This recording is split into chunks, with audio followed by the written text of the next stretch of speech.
बिस्मिल्लाहिर्रहमानिर्रहीम अल्लाहुम्मा सल्लि व सल्लिम व बारिक अला सय्यिदिना मुहम्मद। सबसे पहले तो कल बनू में जो शहादत हुई है बहुत इज़हार अफसोस, हमारे एक जवान वहाँ शहीद हुए हैं, अल्लाह उनकी मग़फ़िरत फरमाए। बाकी आज यहाँ उसी केस में सबकी पेशियाँ हो रही हैं, इमरान खान साहब की और परवेज़ खटक साहब की, असद उमर साहब की, मेरी, मुराद सईद सब की, क्योंकि हमने बहुत बड़ी दहशत गर्दी की थी 25 मई को। हमने बहुत बड़ा पाकिस्तान का आईन तोड़ा था, क्योंकि हमने एक जलसा, एक जुलूस निकाला था। आज के पाकिस्तान में जिस तरह से सियासी कारकुनों के साथ हो रहा है, जिस तरह अपने सियासी मुखालिफिन के साथ हो रहा है, जिस तरह सहाफ़ी बरादरी के साथ हो रहा है, जिस तरह साबिक़ वज़ीर आज़म के साथ हुआ है, मेरे ख़्याल में तो किसी मार्शल लॉ में भी ऐसा नहीं हुआ। साबिक़ वज़ीर आज़म को गोलियां लग चुकी हैं, वो ज़ख्मी हुए, उस पर कोई हुकूमत की तरफ से सीरियसनेस दिखाई नहीं दी। अरशद शरीफ, जिसको मैं शहीद सहाफ़त कहता हूँ, हम उसकी माँ को, ये पूरी कौम क्या जवाब देगी? क्या कोई जवाब दे सकती है कि उसकी माँ ने सिर्फ इतनी फरमाइश की कि मेरे बेटे का अच्छा सा जनाजा करना? और जिस तरीके से आज़म सवाती साहब के साथ हुआ, जिस तरीके से शहबाज गिल, आप शहबाज गिल से लाख इख्तिलाफ करें, बाहर से पढ़ा हुआ इस मुल्क का एक बच्चा, एक डॉक्टर, एक काबिल तरीन शख्स जो बाहर के ममालिक में पढ़ाता है, उसके साथ जो इस मुल्क में हुआ, मैं समझता हूँ ओवरसीज़ पाकिस्तानीज़ जो हैं उससे उनको बड़ी तकलीफ़ पहुँची है। बहरहाल मैं ये कहना चाहूँगा कि आज जो सूरत हाल है, जो माजी की गलतियाँ हुई हैं वो हो गई, अब आगे जाना चाहिए।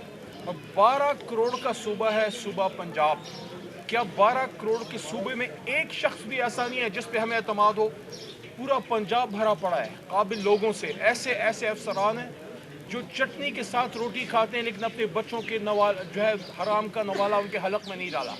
लेकिन नज़र चाहिए, अगर आपकी नीयत में फतूर है तो फिर आपको तो ऐसे ही लोग मिलेंगे, ये मोहसिन नकवी साहब जैसे। हमारी कोई ज़ाती लड़ाई नहीं है, लेकिन सवाल ये है कि जब सुप्रीम कोर्ट की क्लियर डायरेक्शन है कि कोई वॉलंटरी रिटर्न वाला, नैब से प्ली बारगेन करने वाला, वो किसी पब्लिक ऑफिस में नहीं बैठ सकता, तो चे जाए कि पंजाब जैसे बड़े सूबे का वज़ीर आला क्या?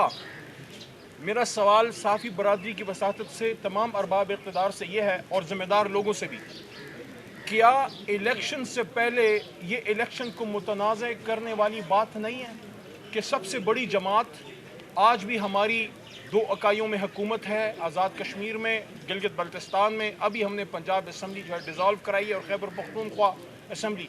तो सबसे बड़ी जमात को अगर एतराज़ है, मैं तो कहता हूँ किसी भी जमात को एतराज़ हो, कंट्रोवर्शियल शख्स को ना लगाएं, क्योंकि अगर इब्तिदा ही कंट्रोवर्सी से हो गई तो आगे रिज़ल्ट क्या निकलेगा? फिर एहतजाज, फिर जलसे, फिर जुलूस। मैं समझता हूँ इलेक्शन कमीशन ऑफ पाकिस्तान को भी होश के नाखून लेने चाहिए। बसत एहतराम अर्ज़ कर रहा हूँ, आप किसी जमात के नहीं, आप रियासत पाकिस्तान और आवाम पाकिस्तान का एक इदारा हैं। हम आपकी इज़्ज़त करते हैं, लेकिन आप भी तो अपनी इज़्ज़त करवाएं। आप किसी ऐसे शख्स को क्यों नामजद करते हैं जो कंट्रोवर्शियल है, जिसका चैनल 24 घंटे इमरान खान साहब और तहरीक इंसाफ के ख़िलाफ़ लगा रहता है और प्रोपेगेंडा करता है? आखिर में फिर यही बात, गलतियाँ बहुत हुई, नुकसान बहुत हुआ। कल आपने देखा एक एटमी मुल्क 12 से 16 घंटे बिल्कुल लॉकडाउन, उसका शट डाउन हो गया, सारी उसकी पावर, कोई बिजली नहीं थी। माशी तौर पे, इंतज़ामी तौर पे तो आपने अंधेरों में धकेला था, कल रोशनियाँ भी छीन ली। तो ये वक्त आ गया है कि हम होश के नाखून लें और आवाम को इस मुसीबत से निकालें। ना आटा है, ना रोटी है, ना पानी है, ना कुछ है, और उसके साथ साथ अब इंसाफ भी नहीं है। बहुत शुक्रिया।